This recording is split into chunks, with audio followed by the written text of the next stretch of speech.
Okay, I think this is tutorial number I think this is tutorial number 5 on the use of the camera in our opening scene. Oh, by the way, hi, Tony's tutorials on Blender. Right, let's start that again. This is scene 5, camera basics. Now what I've done here is I've made some notes for you. Now the reason why I've done this, I was doing notes as I was working out this tutorial, and I thought, well, why, instead of scrubbing them and deleting them, why not leave them on in my script page, which we've gone through in another tutorial if you've watched it, how to put this up. And it's always useful because I can look at this and you can look at this and we can look at the scenes and you can read through as I'm talking to learn basic camera before we start setting up 3 cameras in our opening scene. It's good to learn a little bit more about the camera itself. Otherwise, yeah, what they call, is it hacking and pitching, or pitching and hacking, or something? There's an American expression, I believe. So let's have a look what we got. Right, the first thing I've done is, as I've said here, I've split the screen into 3 sections.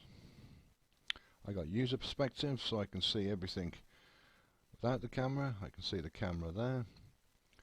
I've got top perspective, so I can see everything here from the top. Easier to manipulate my camera. If I go here, am I on mist? Let's take all these off. These are for a little later.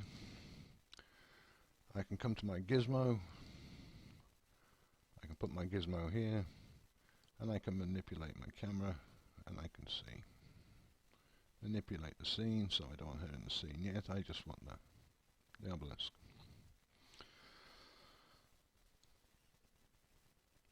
Alright, so user perspective, camera view and top view. That's what we've just gone through there according to my notes. Now we can see the camera in all 3 views. Now if you right click that, the camera has gone null and void. There's nothing in your outliner here to identify the properties of the camera. So what you need to do is to come in here and right click to light up your camera. And there you go, there's your camera. Camera's lit. I believe if I move me a second, in fact I can move me here, can I? There's your camera icon. Click onto that and it gives you everything you need about your camera properties. Now if we go to the display box, which is here, we have several things.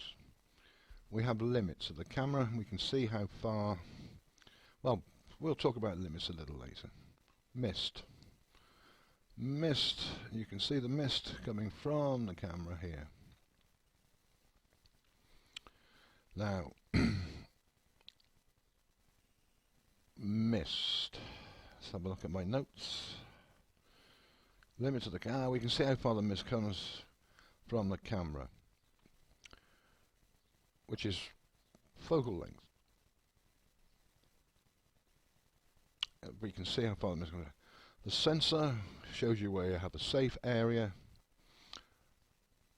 for rendering. There's your safe area, so it's going to render here. You can see your safe area, and we have name. So we can name different cameras, multitude of cameras. Say you've got 4 or 5 cameras, you can rename them. Camera top, camera bottom, camera left, so you know what camera you're looking through as you're doing your animation or you're setting up your scene. Now, distance, we've obviously got distance here, which we can drag. Well, let's put it at 10. See what happens to a camera.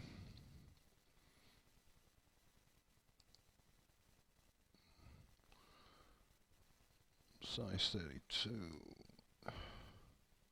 There you go, you can see the camera shifting. If you look at your user perspective, there it is, shifting the scene. Got it on auto, you can have it horizontal, you can have it vertical, but I'm going to keep it on auto. Camera presets. Now camera presets gives you all the different kinds of cameras. So basically what Blender is doing is simulating which camera you want to use. Some people like the Canon C300 or whatever. Me, personally, if I'm doing something that I believe is for a web, I like to try and stick to what a filmmaker would actually use, so I usually stick to a 35mm camera here. Gives me the same perspective as an actual studio, working studio 35mm camera, but in a digital sense. Now let's go up to lens. Underneath the lens we have a perspective view. That's what we're in here. It's nice and fat, real world. Gives us a real world view. Or we can go to an orthographic view. When you render, the orthographic view will flatten things out. Panoramic, virtually the same as the perspective. I like to stay in perspective view. Let's move down here with my notes. 35mm real camera. We can change this. So, where have we got? 35mm. Now we can change the focal length. See the camera moving? 36, 37, 38. So if I put in, let's say 100, it brings the camera right into her head there. Well, on here you can't see her head now. It brings it right into the pyramid here. So just shift that down.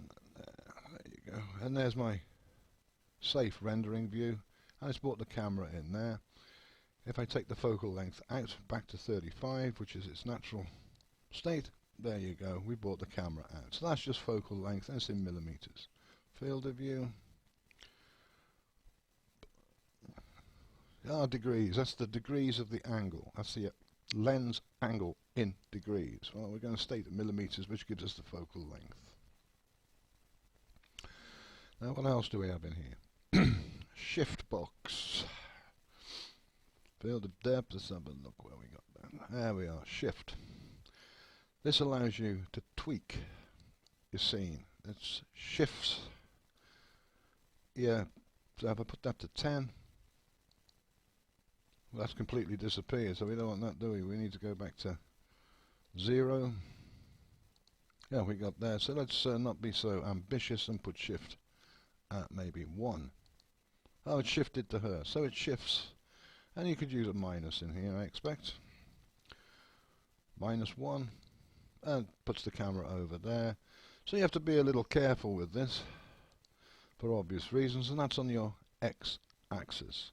So let's go back to 0. And let's go to the y-axis. 10, you just noticed that move. 20, there you go, you're tweaking your camera up and down, up and down. So that's for tweaking, and that's your shift. And clipping, basically how far into the scene you can go when you're rendering.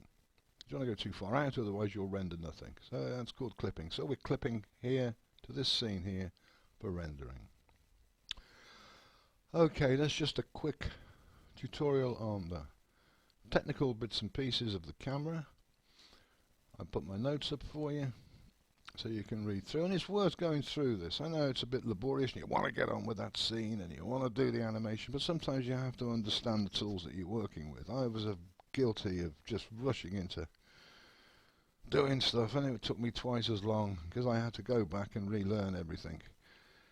Which kind of put me back about 6 months, instead of actually plodding through and learning my bits and pieces like focal length in millimeters, shift, perspective view, orthographic view, user perspective, top perspective, camera perspective. All these things are boring, man. I don't want to do that. I just want to get on and I want to make Snow White and the Seven Dwarfs or whatever, but you can't. You have to learn your tools of your trade. So I hope this has been helpful to you kids. And remember, if you're enjoying these tutorials, and there's going to be a few more to come, I'm going to do more on camera technical camera work in the next episode of cameras before we get into our scene. Now we're going to set up 3 cameras and move them on a path and do bits and pieces, ready to pitch at Mr. Spielberg. Be a laugh. Anyway, kids, remember, subscribe, Tony Tutorials, Blender Tutorials, and I'll see you soon. So you take care. Ciao.